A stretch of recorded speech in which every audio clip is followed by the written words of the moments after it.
A graça e a paz em nome do Senhor Jesus. Amém. Aleluia, que tarde maravilhosa, que dia maravilhoso que nós estamos aqui na casa do Senhor, na sua presença, cultuando, adorando ao Rei dos Reis e Senhor dos Senhores.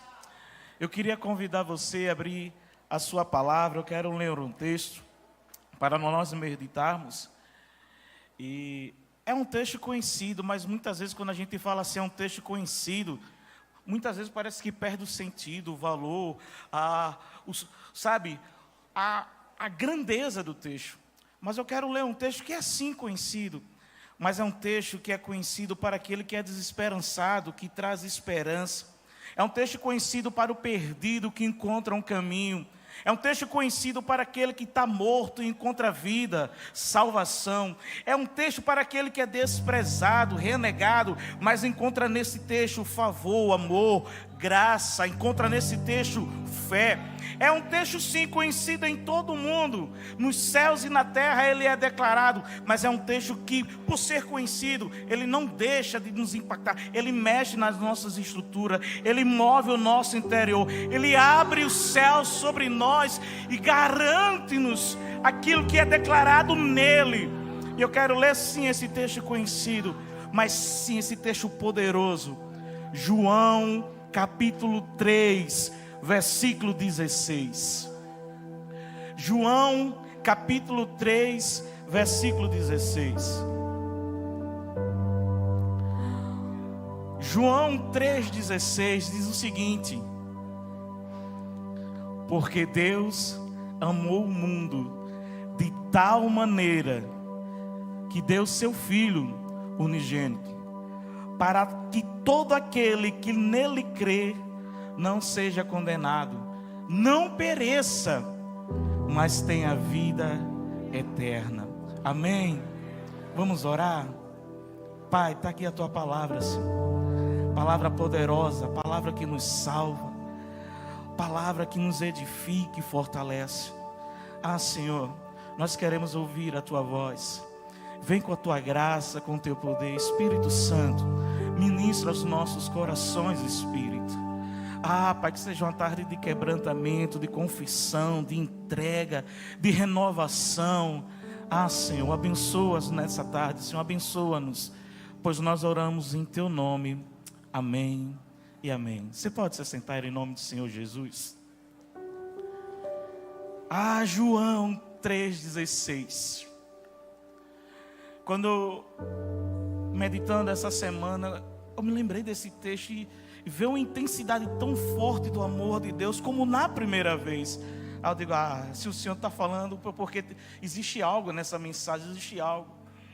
E Deus começou a ministrar o meu coração e eu fui envolvido por essa graça, por esse amor, era tão intenso. Eu digo, Senhor, qual o título que eu vou dar nesse sermão? E o título, por si só, o texto já fala. Mas é tão intenso que eu queria falar sobre isso. É essa intensidade do amor de Deus. A intensidade do amor de Deus. João 3,16, ele é tão sublime, ele é tão profundo, é tão exaustivo, é tão importante que o príncipe dos príncipes, o príncipe dos pregadores, Charles Spurgeon, fala que é a miniatura do Evangelho. Esse texto parece que é a miniatura do Evangelho, porque fala de graça, de salvação, de inferno, de céu, fala de redenção, fala de expiação, mas todavia esse texto fala do amor. O amor que muitas vezes as pessoas se relacionam amor como emoção. As pessoas quando falam de amor pensam nisso, é uma emoção, porque o coração bate forte, as mãos ficam geladas, passa um calafrio em nossa espinha, e a gente começa a pensar, isso é amor, eu estou amando, isso é amor. Outras pessoas relacionam o amor como um sentimento apenas romântico, filosófico, um sentimento platônico mesmo. Alguns, num desejo desenfreado, pelo impulso passional mesmo, relaciona o amor como uma paixão inflamada, indomada. A gente pode ver que essa palavra amor está tão desgastada. A gente pode ver que essa palavra amor parece que está tão sem sentido. E eu sei que uma das principais artimanhas do nosso inimigo, de Satanás, é tirar o sentido das palavras, é tirar o valor, o princípio, sabe? É querer esvaziar mesmo a palavra. Se existe hoje uma palavra que é distorcida, se existe hoje que eu posso até dizer uma palavra adulterada, é o significado da palavra amor. Porque quando a gente fala de amor, o amor tornou-se símbolo da paixão, do sexo, sabe? Aqui nós vemos Jesus compartilhando com Nicodemos, e João está falando desse amor que Jesus fala para Nicodemos. É o amor que é o amor ágape, é o amor que é o próprio amor de Deus, que é um amor sacrificial, é um amor genuíno, é um amor puro, é um amor que é santo, é um amor que não busca interesse, sabe? É um amor muito mais do que apenas emoção. É um amor que fala de atitude. É um amor que fala de ação. É amar muitas vezes aquele que não merece, aquele que é indigno. É amar até as últimas consequências. Esse é o amor de Cristo. Da mesma maneira como Cristo amou a igreja. Quando a gente vê essa palavra amor, o amor de Deus deve ser admirado, deve ser desejado. Mas esse amor, sabe, esse amor pelo mundo, é um amor altruísta, é um amor valioso, é um amor que fala de redenção. Veja a palavra, Deus enviou o seu Filho ao mundo para ser o seu Salvador. Se enviou o mundo para ser Salvador, Jesus veio nos salvar do quê? Não veio nos salvar do inferno, porque o inferno é consequência para aqueles que desobedecem, que não creem em Deus. O inferno é consequência dessa falta do amor. Mas Jesus veio nos falar de um amor de redenção, de salvação aos pecadores. E eu e você não podemos ser salvos em nossos pecados. Nós não podemos salvar a nós mesmos. Você não pode salvar a si mesmo. Sabe, você não tem como encontrar a salvação por nenhum ritual sagrado, por nenhuma atitude religiosa, de maneira nenhuma.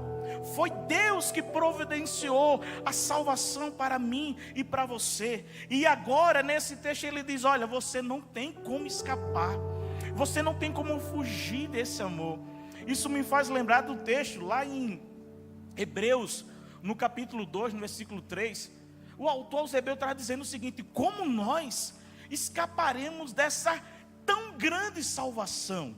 É uma pergunta. Como é que nós podemos escapar dessa tão grande salvação?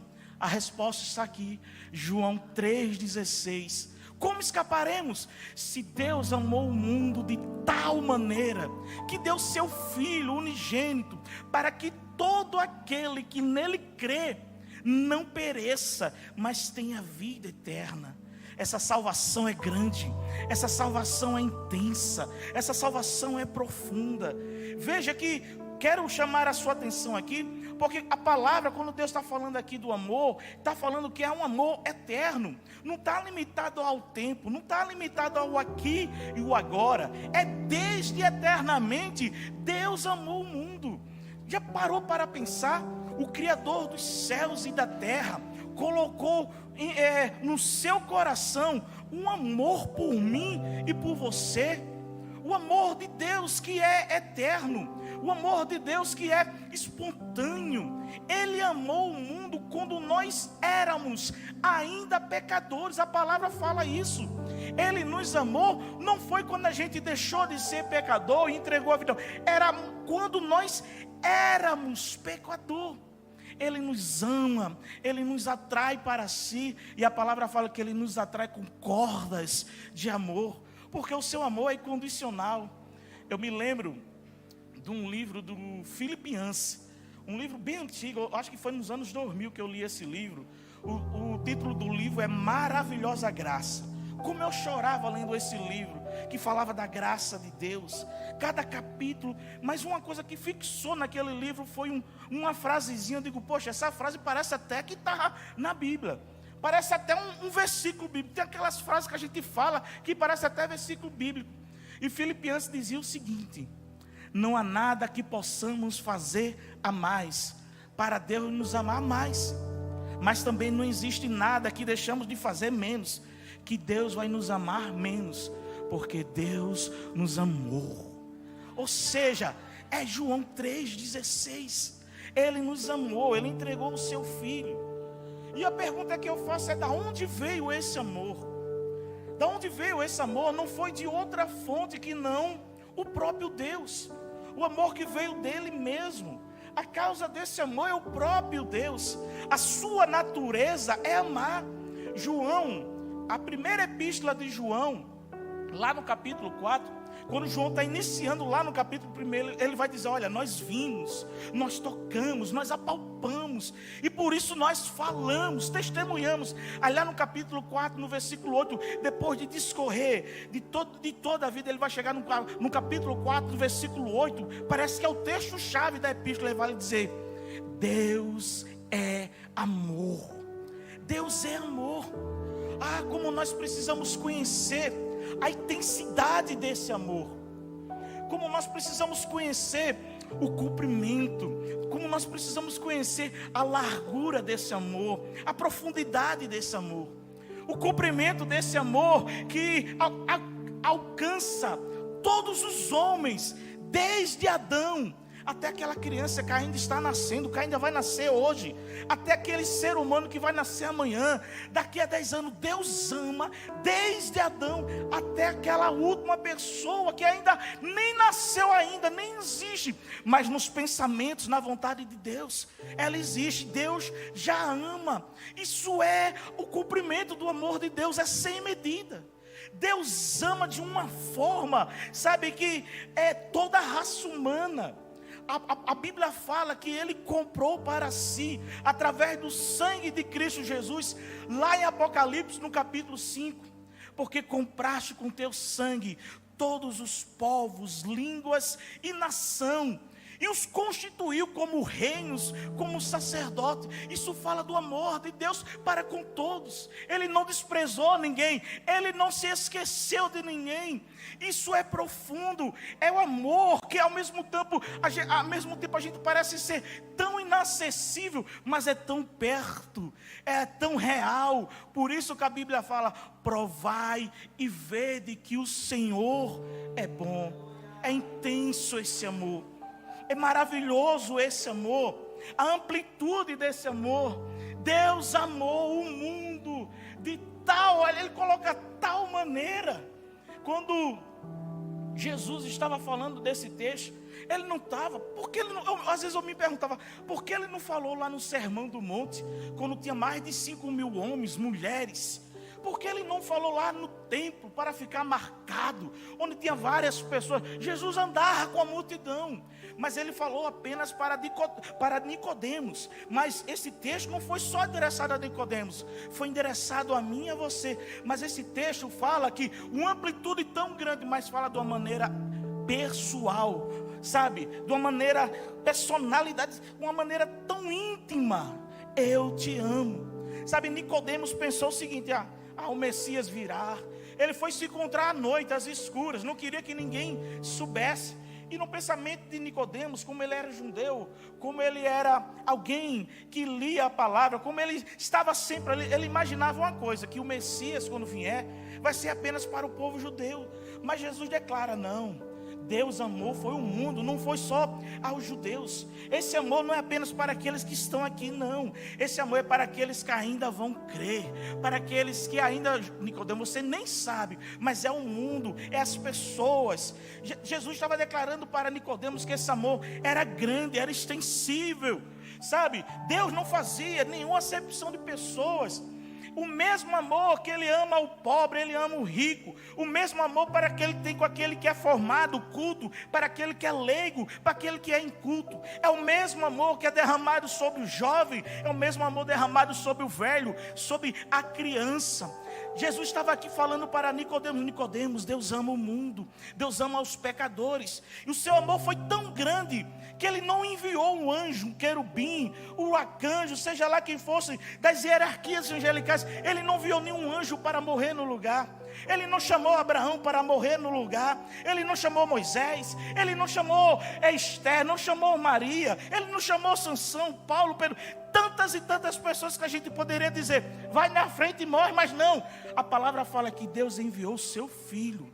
O seu amor foi tão grande, tão espontâneo, tão tenso, que ele disse, não é outra pessoa a não ser o meu próprio filho. Quando a gente olha para esse mundo, o que havia de ser amado nesse mundo? O que havia de ser amado? O que havia, o que atraiu? Sabe, pessoas indignas. Deus ama apesar de ser rejeitado. Deus ama você e a mim. Muitas vezes a gente pensa que é grande honra, né? Quando uma pessoa que nos conhece, que demonstra carinho, afeição, sabe? Aquela pessoa que muitas vezes é especial, sim. Aquela pessoa que muitas vezes é conhecida, é famosa. Mas, meu irmão, você já parou para pensar? O Criador dos céus e da terra te ama. Como eu falei no começo da mensagem, parece que as frases perderam o sentido. Parece que as frases perderam o valor. Hoje, quando a gente diz assim, Jesus te ama, não causa mais um impacto. As pessoas estão vivendo tão, sabe, de uma maneira tão desprezível, que não recebe mais uma palavra dessa. Ele ama todo mundo. Não, você parou para pensar. O Criador dos céus e da terra tem um relacionamento de amor para contigo, que Ele entrega o seu Filho para que você tivesse salvação. Meu irmão, não tem como eu chegar aqui e descrever esse amor, porque esse amor é indescritível. Esse amor não pode ser transmitido, traduzido em qualquer palavra, não. É um amor que é sacrificial. Ele amou e deu seu Filho e entregou tudo. Você, Deus amou você antes mesmo de você nascer. Antes do Senhor criar os céus e a terra, os mares, Deus já amava você. Antes do Senhor lançar os fundamentos do universo, Deus já amava você. Antes que o sol brilhasse no firmamento, o Senhor já amava você. Deus já havia colocado no seu coração o seu rostinho, a sua refeição. Já havia colocado no seu coração a mim e a você. Já parou para imaginar? Antes que os animais dessem o primeiro passo na terra, antes que os peixes nadassem pela primeira vez no mar, antes que os pássaros voassem pela primeira vez no céu, antes mesmo do Senhor criar Adão do pó da terra, Deus já amava você e a mim. Oh, aleluia! Isso é maravilhoso. Isso é intenso. Sabe, Deus pensou em você. Deus estava lá no momento da sua concepção, no ventre da sua mãe. Por quê? Porque Deus te amava. Deus estava lá quando pela primeira vez o seu coração fez tum-tum. O Senhor estava lá. Porque Ele me ama, porque Ele nos ama. Quando você respirou pela primeira vez, Deus já te amava. O Senhor que te ama, que conhece cada pensamento seu, cada desejo seu. O Senhor que te ama, que conhece o mais intenso sussurro da sua alma. Ele nunca desistiu de amar você. Ele não abre mão de você. Isso me fez lembrar de uma composição, de um poema que virou uma canção, de John Mack, um americano. Ele chegava e dizia o seguinte, na sua composição: Ele tem ciúmes de mim. O seu amor é como um furacão, e eu me rendo ao vento da sua misericórdia. Então, de repente, eu não vejo mais as minhas, sabe, aflições. Ele começa, eu só vejo a glória. Então eu percebo quão maravilhoso Ele é, e quanto amor Ele sente por mim. Aí Ele fala, me ama. Ele me ama. Ele me ama. Nós somos a sua herança. Ele é o nosso galardão. O seu olhar nos atrai. Aleluia. Nos acaba em redenção. Aí ele fala: se a graça é um oceano, nós estamos mergulhados. O céu se une à terra. Ele fala: como um beijo apaixonado, o meu coração dispara. Aleluia. No desejo apavorado, ele começa a dizer: Ele me ama, Ele me ama, Ele me ama. É isso, o amor de Deus é intenso. Deus amou você quando você estava na sarjeta, jogado, bêbado, sujo. Ele te amou.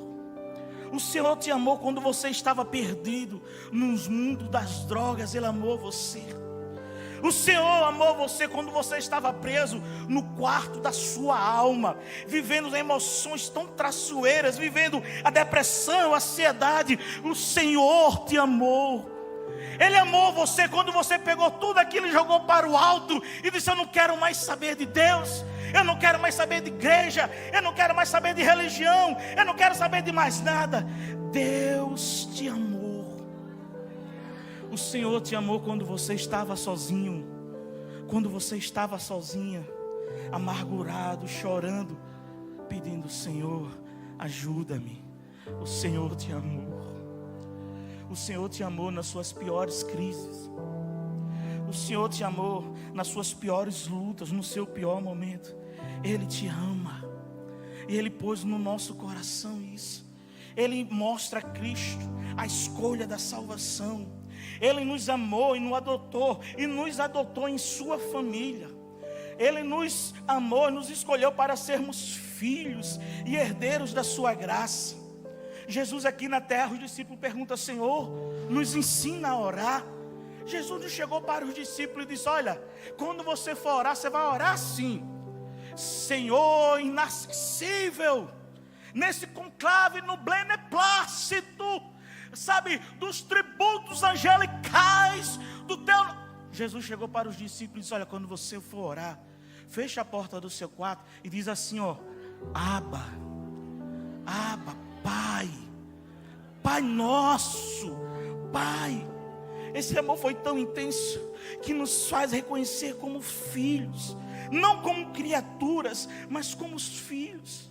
Quando Jesus vem falar desse amor, vem falar da sua entrega, vem falar da entrega de Deus Pai a esse mundo pecador onde eu e você vive, sabe, vem falar dessas coisas, do amor de Deus que revelou o preço da redenção. Não foi com coisas corruptíveis como prata ou ouro, não. Deus nos comprou pelo precioso sangue de Jesus. Ele não levou em conta a nossa dívida, Ele não levou em conta os nossos erros, o nosso fracasso, a nossa soberba. Ele diz: eu amo e eu vou dar o meu filho em favor de cada um, porque eles têm valor para mim. E por esse amor Deus nos deu o seu filho. E eu pergunto: o que é que a gente poderia dar em troca? Como João fala, nós o amamos porque Ele nos amou primeiro. Pedro vai falar na sua segunda carta: olha, nós nunca o vimos, mas nós o amamos. Deus enviou o seu Filho. A intensidade dessa entrega para a redenção dos homens. Jesus na sua glória se esvaziou, veio à terra, nasceu numa estrebaria, cresceu junto a uma carpintaria e morreu numa cruz. O Senhor enviou o herdeiro de todas as coisas a uma cidade pobre, a uma família pobre. Mas a palavra fala que Ele, sendo rico, se fez pobre, tendo tudo, Ele se esvaziou. Colocou Ele no meio da religião dos saduceus, dos fariseus, que queria apedrejar, matá-lo. Deus enviou Jesus para sofrer fome, sede, para viver na pobreza total. Enviou seu Filho para ser escorraçado, pisado, açoitado e no final ser pregado numa cruz, para que o seu Filho se tornasse pecado e maldição no meu lugar e no seu lugar. Por quê? Por causa desse amor. Eu quero te dizer que a cruz não é a causa do amor de Deus, não. Deus não nos amou porque Cristo morreu na cruz, não. Cristo morreu na cruz porque Deus nos amou. A cruz foi consequência. Sabe, a cruz já estava nos planos de Deus. A Bíblia vai dizer em Apocalipse capítulo 13 que antes da fundação do mundo o Cordeiro já estava imolado. Ou seja, antes do mundo existir, o amor era tão intenso que Deus já sabia o que iria acontecer com o seu Filho. Ele nos deu o seu Filho antes da fundação do mundo, porque a cruz estava no coração do Pai desde a eternidade. A cruz estava no coração do Pai. E mesmo assim, Deus não rejeitou.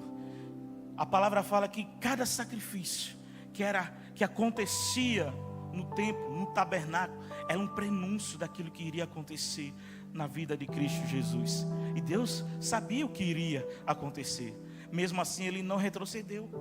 Ele não poupou o seu próprio Filho. A palavra fala isso em Romanos. Deus não poupa o seu próprio Filho. Ah, esse amor, como o Cantares fala, as muitas águas não podem apagar esse amor, porque esse amor é eterno, esse amor é infinito, esse amor é intenso. A intensidade desse amor não se refere apenas à morte de Cristo, mas sim para todas as eras, para aqueles que ainda iriam crer nesse amor, nesse sacrifício. E Deus continua hoje e sempre dando-nos seus filhos. Deus continua hoje oferecendo seu Filho como sacrifício no meu e no seu lugar. É por isso que Cristo Jesus, quando reuniu com os seus discípulos para celebrar a ceia, Ele disse: façam isso em memória de mim, para que vocês não esqueçam o amor, o sacrifício de Deus, a intensidade desse amor. Meu irmão, minha irmã, é preciso crer. Veja que Jesus disse: olha, todo aquele que nele crer, todo aquele que nele crê. Nós precisamos crer em Cristo Jesus, que Ele nos substituiu, pelo seu amor nos substituiu na cruz. Ele morreu por mim e por você, e os nossos pecados foram pagos. A cruz satisfez o sacrifício de uma vez por toda, porque na cruz Jesus bebeu o cálice do juízo, que eu e você nós deveríamos ter bebido. Só que não basta apenas saber que Cristo morreu na cruz. É preciso crer, é preciso se entregar. Aquele sangue que foi derramado para purificar o meu pecado e o seu pecado. Por isso, lance fora toda e qualquer confiança na sua vida, os seus méritos, a obra que você faz aqui na terra, a sua moralidade, a sua religiosidade não passa de pano de imundice, porque a graça nos é derramada pelo amor de Deus em nosso favor. Não é aquilo que nós fazemos, é aquilo que Deus fez. Você pode ver aí a pior pessoa do mundo, a pior pessoa ter sido culpada de todas as luxúrias da carne, que tenha vivido uma vida imoral, uma vida corrupta, uma vida degradante. Se essa pessoa hoje, você poderia nomear a pior pessoa do mundo, se ela crê, ela é purificada dos seus pecados e fará parte do mesmo céu que eu e você faremos. Por quê? Porque o amor de Deus é de tal maneira. O amor de Deus excede o pecado, porque onde abundou o pecado, superabundou a graça do Senhor, superabundou. Nós que cremos, nós somos selados, nós somos lavados, nós somos guardados com o nosso nome escrito no livro da vida. Por quê? Porque nós cremos nesse amor. Nós que nascemos de novo, nós que fomos justificados, e como Paulo fala, nenhuma condenação há para aqueles que estão em Cristo Jesus. É desse amor, é dessa vida, sabe? E Deus tem esse amor para você hoje, tem essa vida para você hoje, que não é uma vida passageira, é vida eterna, é vida abundante, é vida com Deus, é uma vida extraordinária, é uma vida de comunhão com Ele, sabe? Na melhor companhia, no melhor lugar, vida eterna, que começa muitas vezes na infância, passa pela nossa juventude e velhice, e há um passo da sepultura, da morte, e nós pensamos, acabou. Não, é agora que nós vamos começar a verdadeira vida, a vida eterna do lado de Deus Pai. Essa vida que brilhará mais forte que as estrelas, essa vida que somente aqueles que crêem, somente os salvos se deleitarão nesse amor, numa dádiva maior do que viver isso. Eu não sei qual é a vida que você tem. Talvez a sua oração tenha sido tão egoísta, Deus, prova que me ama. Olha que oração. Me dá aquilo. Deus, prova que me ama. Abre essa porta. Deus, prova que me ama. Faz isso. A Bíblia deixa claro em Romanos capítulo 5. Deus prova o seu amor para conosco, sendo Cristo Jesus entregue quando nós ainda éramos pecadores. A maior prova de amor para com você é Cristo Jesus ter morrido no seu lugar. Não tem como descrever mais. Se eu ficar falando aqui, vou apenas encher linguiça, como eu costumo dizer. Como descrever um amor tão intenso, tão real? Nicodemos, que presenciou essa palavra, estava ali. Nicodemos, que passou a vida inteira estudando, mas esqueceu do mais importante: se relacionar com Deus. Naquele momento ali, a sua vida foi transformada, porque ele experimentou a graça ao lado de Jesus.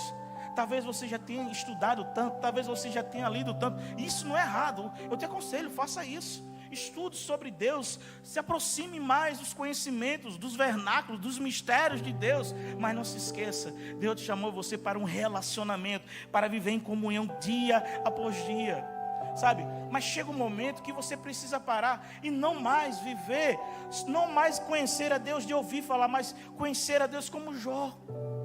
Está a presença de Deus, está vivendo com Ele, nessa graça, nesse amor. Apesar de toda a frustração da sua vida, apesar de tudo que te trouxe até aqui, quando muitas vezes você fala: Deus me castigou, Deus se esqueceu de mim. Não, Deus nunca esqueceu de você, porque muitas vezes a nossa expectativa em Deus é a nossa vida aqui na terra, que a nossa vida na terra seja melhor. Amém, eu oro por isso, eu sei que você ora por isso, não é errado, mas não se esqueça, a vida que Deus proporcionou, a vida é vida eterna, é lá com Ele, nos céus, morada dos céus, porque Deus amou o mundo. Lendo esse texto, eu me lembro quando, acho que foi 98, faz muito tempo, não conta, foi 98, quando a primeira vez que eu entrei na igreja, que eu vi um pastor, ele pregando esse texto. Meu Deus, como aquela palavra me impactou. João 3,16, porque o vento sopra onde quer. Naquele dia eu não me entreguei, porque eu não sabia o que era entregar, não sabia que era conversão, eu não tinha nem feito apelo, o pastor não fazia apelo. Mas eu saí daquele lugar, a primeira vez que eu entrei na igreja, eu digo: meu Deus, eu não sei o que foi isso, mas eu quero ser pastor. Primeira vez que eu entrei, quando eu vi um pastor, eu disse: eu quero ser pastor. Aquelas palavras, eu percebi que aquelas palavras traziam vida, aquelas palavras levantavam o cansado, aquelas palavras traziam restauração, cura. Eu digo: Senhor, eu quero aquilo que aquele homem tem. Eu não entendia, mas aquilo que aquele homem tinha era graça, era o amor de Deus. Foi aí que eu entendi o que é isso. Eu vivi uma vida tão desregrada. A minha vida, eu era um colecionador de facas, de punhais. Está gravando, né? Depois corta essa parte aí, por favor. Eu colecionava facas, eu andava de gangue, de galera, de briga, sabe?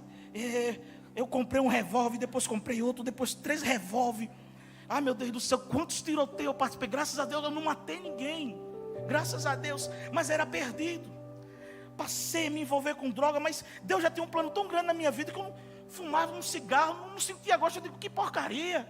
Botava maconha na boca, que negócio não presta, fedorento, sabe? Consumia droga, esse negócio não presta para nada. Mas era metida valente, com um revólver nos quartos, cheio de faca, andando de gangue, de brigas, de delegacia, até um dia que todo valentão leva uma pisa, né? Nesse dia eu levei uma pisa de 13, corta essa parte depois, 13 pessoas, o número miserável. Você ri porque não foi com você. Apanhar de 13 pessoas, ser chutado, pisar da cabeça, uma facada na barriga e uma facãozada nas costas. A pessoa fazia assim, ó. Me deram como morto. Assim era a minha vida. Até que um dia eu encontrei em Jesus a graça que eu procurava na violência. Você está entendendo? Todos nós temos uma história. O que nós não podemos esquecer é que lá no fundo do poço, Deus já me amava. Tinha um plano para mim, como Ele tem um plano para você.